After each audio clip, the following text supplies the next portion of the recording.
Haji Asmat Ali girls school and college ও হাজী আসমত আলী এতিম বালিকা ও শিশু পরিবারের যৌথ উদ্যোগে আমেরিকান প্রবাসী আব্দুল আওয়াল সিদ্দিকীকে সংবর্ধনা অনুষ্ঠিত হয়েছে।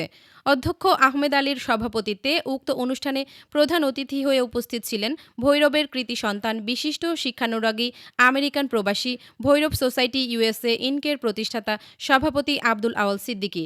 বিশেষ অতিথি হিসেবে উপস্থিত ছিলেন ঢাকার novel organization for rural reforms নর-এর নির্বাহী পরিচালক ইমতিয়াজ আহমেদ টুটুল, হাজী আসমত আলী এতিম বালিকা শিশু ও পরিবারের সাধারণ সম্পাদক ও নবপ্রতিষ্ঠিত আব্দুল আওয়াল সিদ্দিকী, স্কলারশিপের চেয়ারম্যান মাহিন সিদ্দিকী, নর-এর ভাইস চেয়ারম্যান পাপিয়া সিদ্দিকী, অতিথি Rozy Siddiqui, Haji Asmat Ali girls school and কলেজের ভারপ্রাপ্ত সহকারী প্রধান শিক্ষক সাইমা সাবরিনা প্রমুখ। অনুষ্ঠানের সার্বিক পরিচালনায় ছিলেন শিশু পরিবারের প্রশাসনিক কর্মকর্তা সাইদুর রহমান বাবলু।